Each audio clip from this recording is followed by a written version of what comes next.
गत वर्ष दिसंबर में संसद में 3 नए कानूनों को पारित होना और राष्ट्रपति द्वारा उन्हें अनुमोदित किया जाना एक ऐतिहासिक अवसर था, जिसकी पूरे गणतंत्र को प्रतीक्षा थी। नए गणतांत्रिक बदलावों के तहत 1860 में बनी आईपीसी को भारतीय न्याय संहिता, 1898 में बनी सीआरपीसी को भारतीय नागरिक सुरक्षा संहिता और 1872 के भारतीय साक्ष्य अधिनियम को भारतीय साक्ष्य संहिता के नाम दिए गए हैं। लेकिन इन बदलावों को समझने के लिए पुराने कानूनों के इतिहास को देखना जरूरी है।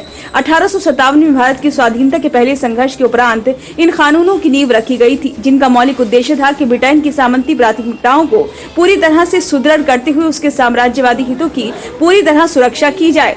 इसीलिए ये तीनों कानून अपने मौलिक रूप में जन विरोधी भी कहे जाते थे। इन कानूनों को न केवल मौलिक स्वरूप परिवर्तित किया गया है, अपितु सामान्य जन को केंद्र में रखते हुए समाज के दुर्बल वर्गों को सर्वोच्च प्राथमिकता देते हुए इन कानूनों को नए रूप में नए नाम के साथ गौरवशाली राष्ट्र को समर्पित किया गया है। भारतीय गणतंत्र में विचारों के आदान प्रदान का खास महत्व है। यही प्रक्रिया नए कानूनों के निर्माण में भी अपनाई गई।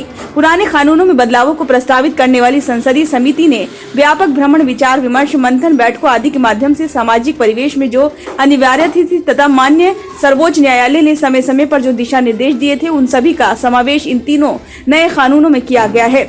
देश भर के विधि व अन्य विश्वविद्यालयों, विद्यार्थियों, महिला संगठनों, मानवाधिकार संगठनों, अधिवक्ताओं, फोरेंसिक विज्ञान के विशेषज्ञों के साथ विस्तार पूर्वक विचार विमर्श और व्यवहारिकता को दृष्टिगत रखकर चरणबद्ध बैठकें हुई।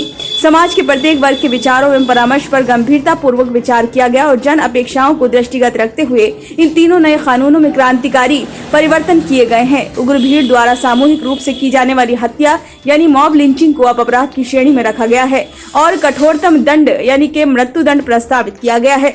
न्याय संहिता में राजद्रोह और देशद्रोह में फर्क स्पष्ट किया गया है। जहां राजद्रोह अब दंडनीय अपराध नहीं है, परंतु देशद्रोह दंडनीय अपराध होने के साथ साथ इसके लिए 7 वर्ष से लेकर आजीवन कारावास तक का प्रावधान रखा गया है। विवाह का लालच देकर धोखे एवं छल से किसी महिला के साथ शारीरिक संबंध बनाना अथवा उसका यौन शोषण करने पर 10 वर्ष के कठोर कारावास के दंड का प्रावधान किया गया है। भारतीय नागरिक सुरक्षा संहिता में भी बदले हुए परिवेश और तकनीकी संसाधनों की उपलब्धता को दृष्टिगत रखते हुए विभिन्न प्रकार की तकनीक का प्रयोग किया गया है, जैसे वीडियो कॉन्फ्रेंसिंग, अभिलेखों का डिजिटाइजेशन, पीड़िता के बयान की वीडियो रिकॉर्डिंग आदि अनिवार्य कर दी गई है, जिससे कि साक्ष्यों के साथ छेड़छाड़ न हो सके।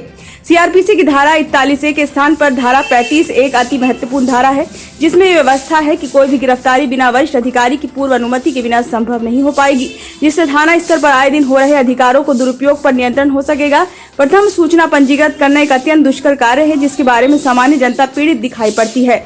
दया याचिका में भी बड़े बदलाव किए गए हैं, जिनके अनुसार राष्ट्रपति के समक्ष 60 दिन में और राज्यपाल के समक्ष 30 दिन में याचिका प्रस्तुत हो जानी चाहिए और राष्ट्रपति के निर्णय के उपरांत वह निर्णय किसी भी न्यायालय के कार्यक्षेत्र में नहीं आएगा। भारतीय साक्ष्य अधिनियम को सुदृढ़ करते हुए पुराने अधिनियम की 23 धाराओं को संशोधित किया गया है और 170 धाराओं में वर्तमान कानून को शुद्ध रूप में प्रस्तुत किया गया है।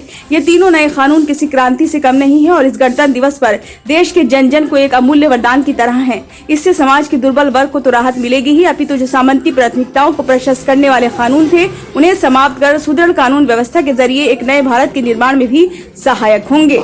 ब्यूरो रिपोर्ट, नई दिल्ली।